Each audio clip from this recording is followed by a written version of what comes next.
Friends, पिछली video में हमने जाना कि लाइफ प्रोसेस के लिए जितने भी डाइजेशन, रेस्पिरेशन, एक्सक्रीशन जो भी प्रोसेस होते हैं वो हमारे शरीर में होते हैं, तो उनको हमें पढ़ना है। तो ये वीडियो इंग्लिश मीडियम और हिंदी मीडियम दोनों के लिए है। तो जैसा कि हमें पता है कि हमें खाने की ज़रूरत पड़ती है, यानी कि भोजन की। तो भोजन को इंग्लिश में फूड बोलते हैं। तो किस लिए पड़ती है, किस लिए खाते हैं हम भोजन? हमको एनर्जी की ज़रूरत होती है। क्यों होती है एनर्जी की ज़रूरत? एनर्जी की ज़रूरत इसलिए होती है कि जो भी हमारी डे टू डे एक्टिविटीज़ होती हैं, जैसे डाइजेशन की करके जो एनर्जी मिलेगी तो उसको यूज़ करेंगे कहीं बॉडी ग्रोथ के लिए। सेल्स वगैरह वीक हो जाते हैं तो कमज़ोर हो जाते हैं, ख़त्म हो जाते हैं, डेथ हो जाती है, न्यू सेल्स बनाने हैं। तो इस तरीके से, और जो डे टू डे एक्टिविटीज़ करनी है उसके लिए, सब चीज़ों के लिए एनर्जी की ज़रूरत होती है। तो एनर्जी कहाँ से मिलेगी? फूड से मिलेगी। अब फूड तो खा लिया हमने, लेकिन उसका डाइजेशन ही नहीं होगा तो कैसे मिलेगी? तो जितने भी ये प्रोसेसेस हैं, यानी कि कुल मिला के हम कहें भाषा में, जो पढ़ाकू भाषा होती है, तो हमें क्या लिखना पड़ेगा? All living things perform certain processes like growth, excretion, respiration, circulation etcetera. तो ये सब किस लिए? ताकि लाइफ प्रोसेस चलता रहे, लाइफ चलती रहे। तो बचपन में हमने पढ़ा था सेल्स, सेल्स से टिश्यूज़ बनते हैं, टिश्यूज़ से ऑर्गन होता है, ऑर्गन से ऑर्गन सिस्टम। तो ये जो जितने भी हैं सिस्टम, सर्कुलेटरी सिस्टम हो, चाहे रेस्पिरेटरी सिस्टम हो, चाहे डाइजेस्टिव सिस्टम हो, ये सब सिस्टम्स हैं जो 6th क्लास से पढ़ने शुरू हो जाते हैं। स्केलेटल भी सिस्टम है। तो ये सब सिस्टम्स किस लिए ज़रूरत पड़ती है स्टूडेंट्स? जीवन को चलाने के लिए। तो ये सब हमको 10th में पढ़ना है लाइफ प्रोसेस में। तो लाइफ प्रोसेस का मतलब कि हम जो 5th 6th 7th 8th में सब कुछ पढ़ा है, तो ज़िंदा रहने के लिए जो कुछ चाहिए वो सब कुछ। तो स्टार्टिंग हो रही है इस चैप्टर की न्यूट्रिएंट्स से। तो न्यूट्रिएंट्स क्या होते हैं? सिंपल भाषा में अगर बोले तो the components of food, for example carbohydrates, fats, proteins, minerals, all these are called nutrients. तो दूसरी पढ़ाई की भाषा में 10th के हिसाब से बोलें तो these are the chemical substances which we get from food are called nutrients.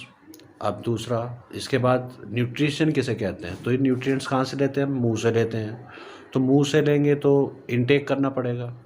तो सिंपल भाषा में जो हम करेंगे, अपनी डेफिनेशंस बनानी सीखो, बुक्स से मत रटो।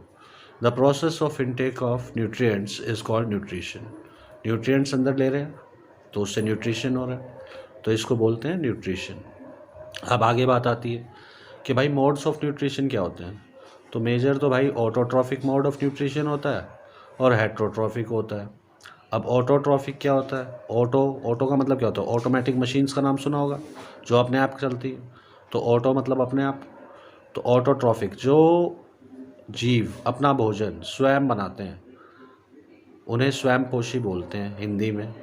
अब इंग्लिश में क्या बोलेंगे? Those organisms which prepare their own food are called autotrophs.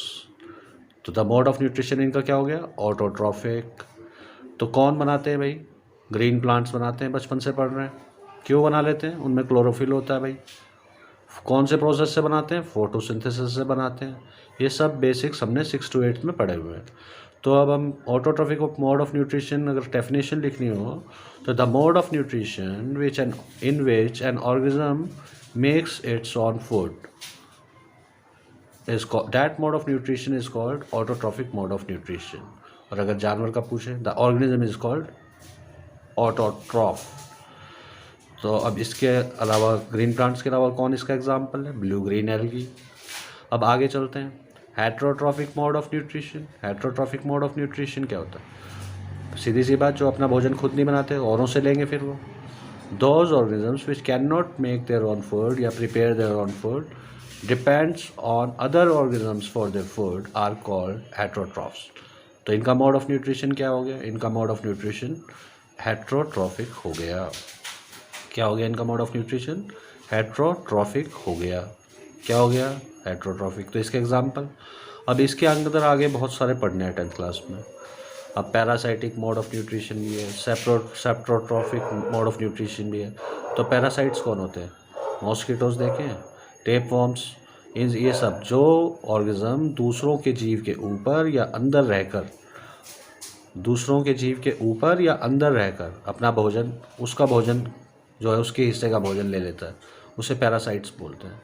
तो the mode of nutrition in which an organism take its food from और inside the body of other organism is called parasitic mode of nutrition. और organisms को क्या बोलेंगे? Parasites बोलेंगे। और क्या बोलेंगे? Those organisms are called parasites. ऐसे ही सेप्ट्रोट्रॉफिक जो है, मृतपोषी बोलते हैं उनको, जो मृत जीवों से अपना भोजन प्राप्त करते हैं। इसमें डिकम्पोजर्स वगैरह। The mode of nutrition in which an organism takes it food from the dead and decaying matter.